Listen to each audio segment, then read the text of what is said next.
gak ada azam ya. Terus niki pulau Momnasa niki terus pulau tahun wingi. Tahun wingi ini malam 1 Muharram niku pulau salat takbir teng mriki. Karena 1 Muharram nanti itu pas tanggal 26 November. Itu kalau nggak salah Sabtu.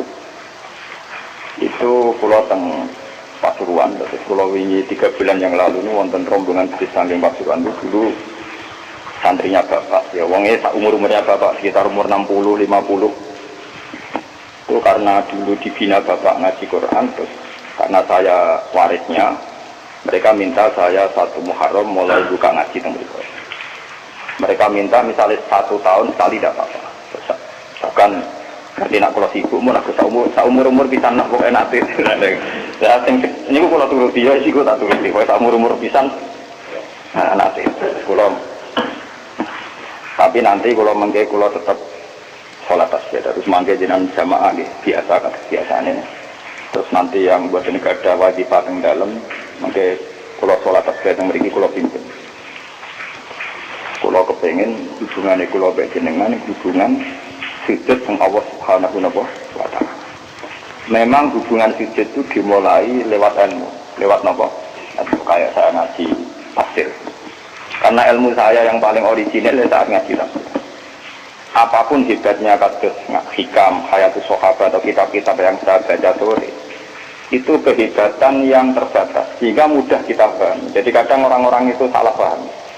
Orang ketika ngaji hikam, ngaji hayatus sahabat, pokoknya kayak ngaji saya sore ini, itu memang orang lebih mudah paham. Karena ilmunya manusia itu terbatas, sehingga orang itu mudah puas.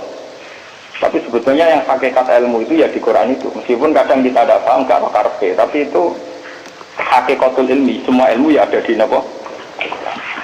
Saya ini pernah khatam hikam, pernah khatam ihya. Beberapa kitab tasawuf pernah saya baca. Itu memang enak dan saya lebih merasa nyaman. Tapi sebetulnya ada hal-hal yang hilang dalam kondisi sosial nyata. Misalnya begini, rukin melarat itu tidak apa-apa, itu takdir.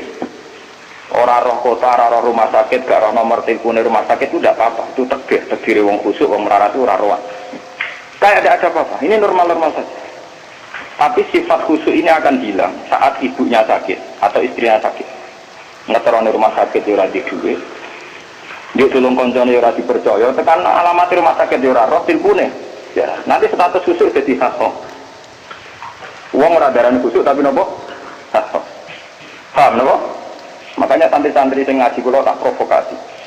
Jadi status khusuk itu bisa hilang dalam kasus sosial yang nyata. Makanya saya ini jadi kiai, saya ini mulai dulu terkenal wong alim. Kenapa saya harus kerja di Jogja? Kulon itu sadar. Saya misalnya khusyuk, mungkin wong ngelegus kok ngalim ngaji ini istiqomah. Itu ya begitu. Dalam kondisi normal mungkin saya dipuji demikian. Tapi misalnya anak saya sakit parah atau ibu saya sakit parah. Atau rumah sakit duit gak duit, mobil gak duit, alamat gak duit, relasi. Nanti status saya ini bukan orang alim yang istiqomah. Wong hak, wong apa? Wong nulung ibu ora kodam, nurus anake ora kok. Di sini ini terus terjadi kesalahan dalam kitab-kitab tasawuf yang benar.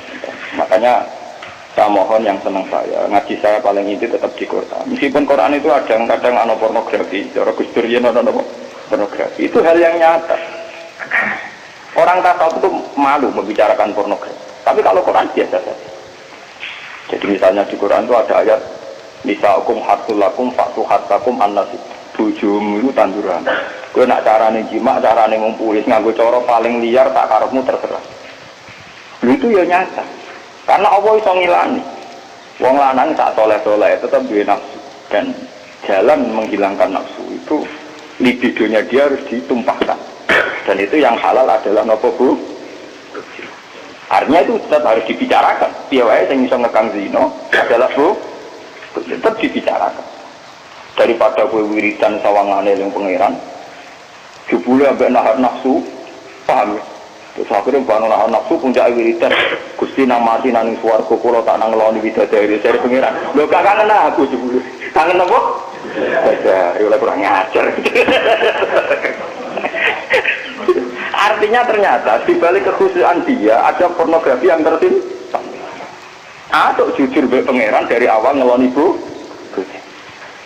Makanya Imam Ghazali mencontohkan ini contoh-contoh Gula itu sufi ya, orang-orang sufi yang ekstrim. Sama masalah uang juga gitu. Orang khusyuk atau mergawi. Yakin nak rezeki ku teko lewat wiridan, namanya wiridan. Tapi nang hati ini, aku bolak-balik wiridan duit teko. Berarti dia kan sudah mengkompensasikan wiridannya dia dengan piwales rupa-rupanya selama ini duit teko. Semakin sering ono duit teko dhewe, semakin semangat wiridan, mergo jago wiridane caspleng. Terus dari pengiran, lho casplengnya dibeli ukurannya. Di sini nih yang makanya saya tetap berpendapat ilmu terbaik tetap Al-Quran. Al-Quran yang jujur saja. Kalau orang ingin cari rezeki ya kerja. Menurut kalau anti mati tetap kerja. Bahkan saya sampai sekarang menanamkan anak-anak saya kalau ditanya tamu bapak di mana ya jawabnya kalau saya kerja ya kerja. Malah kata santri di hormat guru, apa yang dalam Gus? Apa siapa aja karena anak saya itu nggak tahu apa itu udah. Ya makanya ya makanya saya emang bapak. Anak pulau Sengbar malah luwes tengahnya yang janja putri. Saya tidak punya abah. Kalau bapak punya. Padahal ada santri kan muni bapak kan gak sopan. Jadi tak kau yang abah temu gila. Anakku cilik gak paham. Saya tidak punya apa? Abah. Dan ini kulo cerita. Nanti biar sampean tahu silsilah ilmu saya. Saya ini umurnya sudah 40 lebih, makanya hidup saya anggap saya mulai sekarang. Ya, dan saya paling sering sholat itu ya sekarang. Itu begini, misalnya ini yang masalah nyata. Kalau nunggu akhir-akhir ini biasanya ya sinau. Kalau tiap hari di sinau, cuma akhir-akhir ini lebih intensitas saya lebih sinau. Ketika saya baca hadis termasuk alamatnya kiamat itu banyak zina. Yang kedua itu wayur faul ilmu dan ilmu itu hilang. Ilmu apa? Hilang. Niku kula baca itu di Bukhari di Muslim itu nangis sejadi-jadi. Kula ngereling hadis itu nangis dan saya takut anak-anak saya nanti, anak cucu kita nanti akan mengalami masa kebodohan masal. Kebodohan masal misalnya gini ya, nanti kalau ulama gak cerewet kados kula, ndak mau ngomong hukum, itu nanti wong bolak-balik. Jadi misalnya begini. Ini saya ngomong di mana-mana, terutama sama santri-santri saya ngomong di mana-mana. Dalam kasus maksiat itu ya ada etika. Misalnya orang yang di niklab atau orang yang misalnya yang order orang nakal, itu juga ada aturannya. Misalnya Rukin daftar dulu ya Rukin yang dapat dulu. Setelah itu Mustafa, setelah itu Mas Tri. Nanti yang gelem antri namanya anak baik. Rukin itu anak baik karena mau nopo antri. Nanti yang transaksi dan bayar namanya anak baik. Mergo dekne yo hasil zina yo bayar namanya anak baik. Kuatirku nanti kalau ilmu itu sudah hilang, nanti kemaksiatan sudah ada. Sing ono kok dilem anak baik. Yo tetap zina tapi dilem anak baik karena dia zinanya ya bayar ya mau antri. Paham ya? Orang melihat konser yang pornografi, yang mempertontonkan aurat. Kalau masuknya pakai tiket namanya apa? Penonton baik. Tapi kalau munggah-munggah 1000 gak ada tiket, penonton jelek. Padahal cara Allah sama jelek yang mergo delok porno. Paham? Lho mboten, ilmu itu pasti nanti hilang. Dan itu yang pasti dimaksud Rasulullah wa yurfa'ul ilmu. Ilmu itu nanti hilang oleh etika sosial. Meskipun dalam etika itu terjadi kebobrokan agama. Itu yang paling saya takut. Nanti itu kebaikan itu dalam keburukan. Yaitu tadi. Orang nonton konser pornografi, asal kamu bayar, dia ke penonton baik. Kamu nonton, kok ngarep dan bayar. Terus tengok-tengok, penonton itu baik sekali. Wajar delok ngiler perkara pornografi. Tapi karena dia bayar dan anteng dianggap penonton baik. Karena dia dilem orang baik, dia tidak pernah intervensi kalau perilakunya salah. Paham ya? Nanti itu pasti maksudnya Rasul itu begitu. Itu di sara-sara ada, tapi saya memahami begitu. Nanti pasti hilang. Makanya saya bersumpah sampai saya mati pun saya akan ngomong ilmu. Meskipun ulama kayak saya itu tidak populer. Saya itu sering dikritik sama teman-teman saya yang dari pidato. Gus ini apa jinar ragilem pidato? Nanti kalau pidato gak pede, nanti nuntut tengah rumah kulo. Gak jawab tenan, gak siap. Ngerugak gue lah jawaban. Gak usah gus, gak orang satu aku rarok, jadi tetap sering pidato. Iya, semacam-macam. Tidak gini terus kalau tenangan. Jadi nanti wayur faul ilmu itu begitu. ilmu itu akan hilang karena kalah oleh etika. Etika dalam kemaksiatan tadi. Makanya saya pernah punya santri, dia itu punya toko, ya toko quantum. Dia ngeluh ke saya semua. Sebelum dawe jenengan itu benar. Jadi wong soleh itu butuh nyali. Tapi ya, ini cerita. Pegawai negeri PNS itu kan punya gaji tetap, paham ya? Nanti gaji apa? Rasa tersinggung, biasa wae.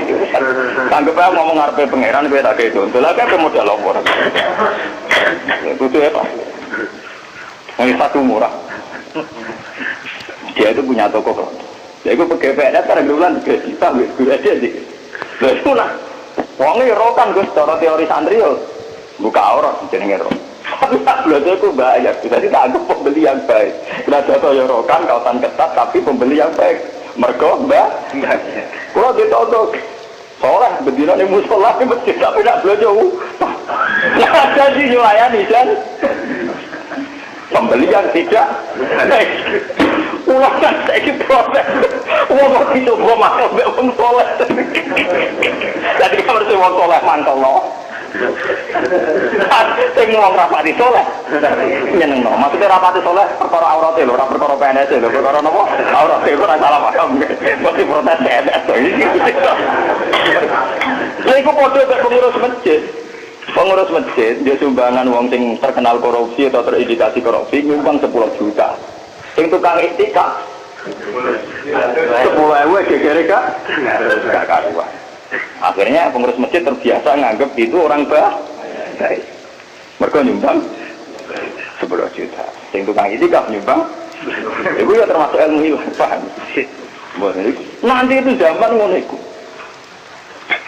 Mulane kula nu sakniki kula nu sering di. Untungnya kula terkenal ngalim, jeneng hikmah gede. Kuwi mboten urusan sombong, hikmah gede. Nak ngomong jek ana sing rungokno. Karena pendapat saya itu tidak populer. Mau kalau rata terkenal ngalim, lu orang misalnya ke saya semua. Karena pendapat saya ada, kenapa? Tidak populer, saya sadar. Wong saya pernah pengajian di rumah saya sendiri pas Muludan. Mungkin ada sebagai jamaah sini yang itu. Orang tetangga saya rata-rata hormat sama saya. Tapi yang kalau di acara tak omong, wah acara ini Gus Pak gak rawuh gak enak. Karena Gus Pak nak diundang dia teko. Pokoknya dia nak sing undangan ram bayar itu teko. Tapi nak sing bayar dia teko lawat itu. Tak omong, wah aku nak di acara. Nak nganggur dia teko, nak orang rapopo. Pokoknya nanti demi anak bujuni rata kok malah apik iki ajaranku saya ngomong saking kepengenku gak ganggu masyarakat. Tapi wong tetap segan gitu, tetap teko tapi tak umum tak. Saya tidak tersinggung, ngadekan sampean ndak. Nah ini kula terus balik. Terus yang ketiga contohnya gini. Kiai ku kados kiai kados kula nu lebih nyai 5 tahun, bapak wafat 2000. Mumpun mangkel tenan, cara ora eling Quran mangkel. Masyarakat yang anaknya setengah idiot atau yang dianggap gak pati pinter itu di pondokno. Nating iki ya bagus. Lu ngoten niku kadang yo nganti camat mantan camat. Ini kalau dicumon kula termasuk kiai terakhir kiai gede, camat-camat lagi do temen. Gus kula nu ndak anak. Problemnya itu dia hiperaktif, ngeten-ngeten. Anak padahal kakaknya di UGM gini-gini. Itu coba yang itu supaya mondok di sini gini. Ya sudah begitu. Untung kalau termasuk kiai sing rapati butuh duit, rapati butuh derajat. Memang tak pisau ya, tak maki-maki nek kaya kula. Lalu cune setelah itu tidak kasil mondok di saya karena tak maki-maki itu gang beberapa hari. Wong sing ngomong niku wong melarat. Ya orang melarat tidak tamat. Muga ora melarat itu tak pisau ya melarat ya. Ya sih. Anak yang baik karena dapat prestasi di sekolah umum, yang tidak baik di pondok. Wah nyorok Gusti kula saiki. Ini wong sugih kalau tidak miso lha ngene iki terus budi. Kan etika keulamaan kan bisa wong marah tuh ora oleh. Agus kok oleh. Jadi nak miso ora oleh. Agus kok napa? Iya, beda kan miso iku napa? Jadi ono. Setelah itu yang menyelamatkan hati saya itu satu, yaitu tadi. Kenapa di Al-Quran diulang-ulang innalladzina amanu wa amilus sholihat. Jadi sebetulnya beginilah, ini yang peringatan ya bagi teman-teman yang mungkin di sini ada PNS, ada orang-orang yang biasa punya selera elit. Cobalah Quran ini dihidup-hidupkan lagi, amanu wa amilus sholihat. Dalam teori Quran pokoknya yang baik itu ngamal soleh. Jadi misalnya saya sebagai orang alim di Pondok Rukin, dia sudah misalnya idiot, melarat, aneh-aneh. Di Pondok Masri misalnya, melarat, aneh-aneh. Pondok Mustafa Islam gak pahaman. Kalau dalam teori pendidikan modern di mana butuh bibit unggulan, ini itu nggak masuk semua. Karena sudah ada bayar, idiot, ngawur, aneh-aneh gitu. Itu kan repot. Wah, itu kan repot. Jadi kamane santri kok Mustafa yang tenang, wes ratau salam tempel lah kok kiai ini ratulat kopiah, kiai ratulat apa? Kopiah. Memang dia mesti gak terima deh, nopo. Dua kiai kok ratulat apa? Kopiah. Misalnya tak turuti surat kopiah, kok abad dia, wah dia karpe kiai gue ideal. Ngaku karpe dia. Padahal kiai ini kesusu rabat dia kopiah bergak benar mereka ngurusi dia ini terus kelaparan. Nah ini contoh. Nanti suatu saat ada era, sekarang juga mulai. Sekolahan yang hebat adalah sekolahan yang luar biasa dengan makna santrinya IQ-nya bagus. Siswanya IQ-nya apa? Bagus. Pola sosialnya bagus. Pembayarannya nomor yang penting gini Bu. Pembayarannya apa? Nah terus akhirnya pondok-pondok pesantren kan kedua bayarnya bagus, otaknya tidak bagus, perilakunya tidak bagus. Lupa aku tuh rasa disangoni pangeran. Wa amilu sholihat. Ngurmat rohin itu amilu sholihat. Ngurmat Mustafa ya amilu. Wah surah urip, surah berjuang. Tapi karena saya punya semangat sarane Quran yang penting aku amilus, ya sudah. Allah menitipkan ngamal saya lewat ngurmat matri, lewat ngurmat ruhi. Ya sudah selesai. Masalahnya terus nopo. Nah kalau suun sing ngaji pulau semangat kenapa Quran ngulang-ulang wa amila solihan, diulang-ulang wa amil solihat. Penting dalam hidup itu amilus. Kalau pernah ini ceritanya saya pernah lihat TV. Sama ulama-ulama yang kayak saya, artinya tipikalnya ya kayak saya, orangnya alim terus ya ikhlas, cocok-cocokan kan. Jadi kiai lah ya tahu grup modal, yang alimnya tak boleh, yang alim tenan, dia putrane kayak gede. Waktu kiai ini kan buka kartu, ini tenan mata bui kisahnya, ini ngaji wong tua-tua. Dan aku kan orangnya enjoy Islam, tahu tak kok, Gus. Ini kan nanti lo SPC, nopo menteri, nopo sing teng TV, wong kok mulia nih, buka lawangnya rata untuk menteri. Terus pokoknya mulia nih kok mau, terus darah nih pahlawan. Misalnya ngurumusno ekonomi, ono pertumbuhan apa? Jadi harus tahu iri tahu orang. Ini sih orang nongkrong, gus, mau keluar kok jadi. Waktu lama ya itu kan. Lah aku orang tua yang mengalim kan gak mati sungkan dong, bodoh apa? Ngalim ya, saya takut. Loh, jenengan nggak widi tak kok, salah ya jenengan nggak widi tak kok. Jenengan cerita awak jenengan ini kok tak jawab. Ini cerita. Kalau karpe mangkal, kulo nih semis ikhlas istiqomah mulang masyarakat rata nih dihormati. Kulo wis digaji, gajinya presiden ya dhuwur, gajinya menteri ya dhuwur, gajinya bupati. Nak ngamal darah nih ngamal ini padahal tugas sih. Ngamal tenan nak kita, kesukur orang singgah, tapi orang biji. Wah, waktu buka dia, tapi buku dia, tak rusak ya dadak no. Bupati rusak langsung dadak no. Tanduk harus gawat no. Kayaknya mobil lah rusak, aku suka ngutak. Cerita dari protes, gimana be? Kenyataan ini nopo. Besar dia cerita. Bahasa ini jenazah di mantau.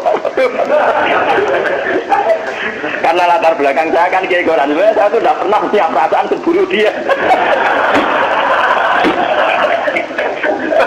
Artinya saya lebih terbiasa ikhlas kan. Ya orang pun rangnon, aku mulai ikhlas kan lebih baik dibanding dia kan ya etis loh. Wah, kenapa? Lu betul ini kisahnya tak bener sampean mangkel itu di kiai bener. Mana kira satu di kiai urus, nara bate buat kiai urus, buat motin lah. Akhirnya kalau saya itu ya ada orang sempurna, cuma kalau sakit ngobati awak pulau biasa nih tak. Seperti itu kalau kulon mulai alit sebagai orang mukmin itu pangeran kulon itu Allah Subhanahu Wa Taala hubungannya apa? Ya kalau pangeran kula Allah, paribasane kula niku nulung semut sing kebulet, utawa nulung anake pitik sing kebulet teng jero pawon sing gak ana wong kok. Niku kula merasa ibadah. Mergo ngamal kula disiji Gusti Allah. Ana wong melarat gak iso mangan. Terus kula kei dhuwit 5.000 kelar mangan. Niku kula nggih merasa ibadah, mergo sing biji kula Allah lan Kalau mereka yang ngisi kan wartawan. Saya ini seorang mukmin, yang Tuhan saya itu Allah, bukan wartawan. Ini kan, kok mau cocok ke kuasa nih, kepengen ngobati mau teman. Tapi kalah memang kok, kalah memang.